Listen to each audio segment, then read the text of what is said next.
이번 주 초 한반도를 향해서 북상할 것으로 예상됐던 사우 태풍 에어리가 방향을 바꿔서 일본 규수로 향할 것으로 보입니다.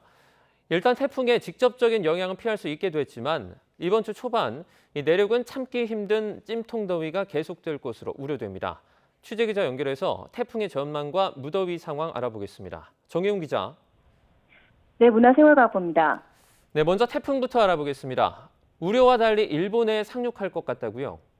네, 그렇습니다. 4호 태풍 에어리는 이번 주 초 우리나라가 아닌 일본 규슈 북쪽에 상륙할 것으로 보입니다. 애초 태풍 에어리는 제주도 남쪽 해상을 지나서 경남 해안 앞까지 바짝 다가설 것으로 예상되는데요. 현재 남해 수온이 낮고 태풍 세력이 워낙 약해 주변 기압계 영향을 더 받을 것으로 보이고 특히 북상하는 과정에서도 더 발달하지는 못할 것으로 전망됩니다. 따라서 태풍은 이번 주 화요일쯤 일본 규슈에 상륙한 뒤에 빠르게 세력이 약화할 전망입니다.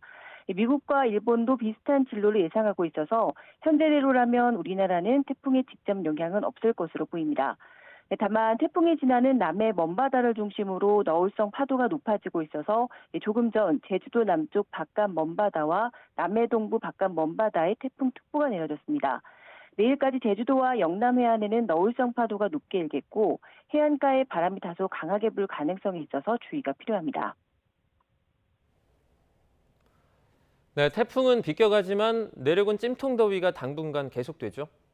네, 그렇습니다. 태풍이 비껴가지만 태풍이 몰고 온 뜨겁고 습한 공기가 남동쪽으로 유입되면서 이번 주 초 우리나라는 33도를 웃도는 찜통더위와 열대야가 기승을 부릴 것으로 보입니다. 네, 전국 대부분 지역에 폭염특보가 내려진 가운데 현재 비공식 기온인 경기도 시흥 일부 지역의 기온이 37.8도를 기록하고 있습니다. 또 서울 동부권을 제외한 서부권과 서남권 또 동남권에는 조금 전 오후 2시 반 이후를 기해서 올여름 첫 폭염경보가 내려졌는데요. 폭염경보는 일체감 최고 기온이 35도 이상인 상태가 이틀 이상 지속할 것으로 예상될 때 발령됩니다. 기상청은 서울 낮 기온이 내일 33도, 모레는 올해 들어 가장 높은 34도로 예상되는 등 이번 주 초반까지 찜통더위와 열대야가 절정에 달할 것으로 예상했습니다.